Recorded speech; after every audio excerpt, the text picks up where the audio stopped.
CM ವಿರುದ್ಧ ವ್ಯಂಗ್ಯವಾಡಿದ ಪ್ರತಾಪ್ ಸಿಂಹ. 8.5 ರೂಪಾಯಿ ಕೂಡ ಕೊಟ್ಟಿಲ್ಲ ಸಿಎಂ. ಮೋದಿ ರಸ್ತೆ, ನಾನು ಮೇಸ್ತ್ರಿ ಮಾತ್ರ. ನಮಸ್ತೆ, ಕರ್ನಾಟಕ ಟಿವಿಗೆ ಸ್ವಾಗತ. ನಾನು ಕಾವ್ಯ ಹೆಗಡೆ.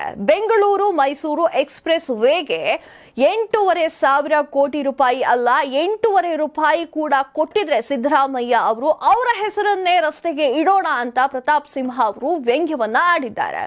ಸಿದ್ದರಾಮಯ್ಯ ಅವರು ಹಾಗೂ ಮಹದೇವಪ್ಪ ಜೋಡಿ ರಸ್ತೆ ಅಂತ ಬೇಕಾದ್ರೆ ನಾಮಕರಣ ಮಾಡೋಣ ಅಂತ ಪ್ರತಾಪ್ ಸಿಂಹ ಅವರು ವ್ಯಂಗ್ಯವನ್ನ ಆಡ್ತಿರುವಂತಹ ಘಟನೆ ನಡೆದಿದೆ. ಅವರು ಮಾಧ್ಯಮಗಳಿಗೆ ಪ್ರತಿಕ್ರಿಯೆ ನೀಡಬೇಕಾದ್ರೆ ವ್ಯಂಗ್ಯವನ್ನ ಆಡಿದ್ದಾರೆ. ಹಾಗಾದ್ರೆ ನಿಜಕ್ಕೂ ಅನುದಾನವನ್ನ ಕೊಟ್ಟಿದ್ದು ಯಾರು? ಈ ರಸ್ತೆಯನ್ನ ಮಾಡಿಸಿದವರು ಯಾರು? ಇದರ ಬಗ್ಗೆ ಪ್ರತಾಪ್ ಸಿಂಹ ಅವರೇ ಖುದ್ದು ವಿವರಣೆಯನ್ನ ಕೊಟ್ಟಿದ್ದಾರೆ. ಹಾಗಾದ್ರೆ ಏನದು ವಿವರಣೆ? ಇಲ್ಲಿದೆ ನೋಡಿ ಮಾಹಿತಿ.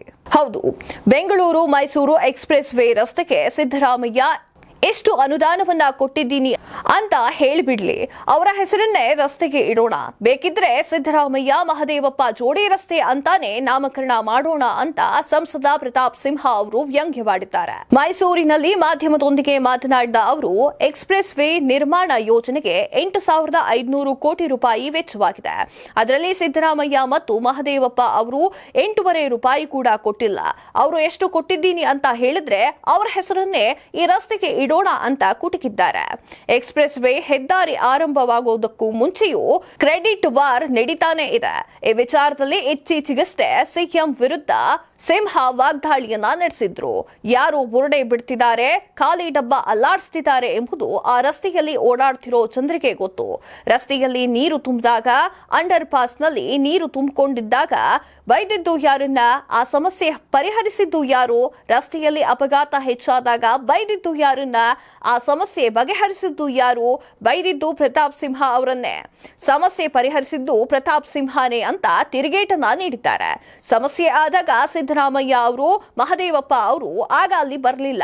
8,500 ಕೋಟಿ ರೂಪಾಯಿ ಯೋಜನೆ ಇದು. ಈ ಪ್ರಾಜೆಕ್ಟ್ ನಲ್ಲಿ ಸಿದ್ದರಾಮಯ್ಯ ಅವರ ಸರ್ಕಾರದಲ್ಲಿ 8.5 ರೂಪಾಯಿ ಕೂಡ ಕೊಟ್ಟಿಲ್ಲ.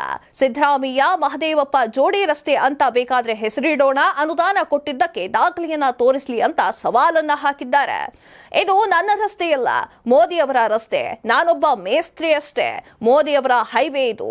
ನಾನು ಮೋದಿ ಹೇಳಿದ ಕೆಲಸವನ್ನ ಮಾಡುವ ಮೇಸ್ತ್ರಿ ಅಂತ ಹೇಳಿಕೊಂಡಿದ್ದಾರೆ. ಇದೆಷ್ಟೋ ಈ ಹೊತ್ತಿನ ಸುದ್ದಿ. ಮತ್ತಷ್ಟು ಸುದ್ದಿಗಳಿಗಾಗಿ ನೋಡ್ತಾ ಇರಿ ಕರ್ನಾಟಕ ಟಿವಿ. ಇದು ಕನ್ನಡಿಗರ ಧ್ವನಿ. ಈ ಭೂಮಿ ಮೇಲೆ ತಾನಷ್ಟೇ ಉದ್ಧಾರ ಆದ್ರೆ ಸಾಕು, ಬೇರೆಯವ್ರನ್ನ ಬೆಳೆಸೋ ಉಸಾಬರಿ ನಮ್ಗ್ಯಾಕೆ ಅನ್ನೋರ್ ಸಂಖ್ಯೆನೇ ಜಾಸ್ತಿ. ಆದ್ರೆ ಕೆಲವರು ಮಾತ್ರ ತಾನು ಬೆಳೆಯೋದ್ರ ಜೊತೆಗೆ ತನ್ನವರನ್ನು ಕೂಡ ಬೆಳೆಸ್ತಾರೆ. ತಮಗಿಂತ ಎತ್ತರಕ್ಕೆ ಬೆಳೆಯೋಕೆ ಬೆಳಕಾಗ್ತಾರೆ. ಸಾಧಿಸುವ ಗುರಿ ಇದ್ದವ್ರಿಗೆ ದಾರಿದೀಪ ಆಗ್ತಾರೆ. ಇದೀಗ ನಾನು ಇತರರ ಭವಿಷ್ಯಕ್ಕೆ ಬೆಳಕಾಗುವವರ ಸಂದರ್ಶನ ಮಾಡಲು ಹೊರಟಿದ್ದಾನೆ. ಮಿಸ್ ಮಾಡದೆ ನೋಡಿ ಕರ್ನಾಟಕ ಟಿವಿ ದಾರಿದೀಪ.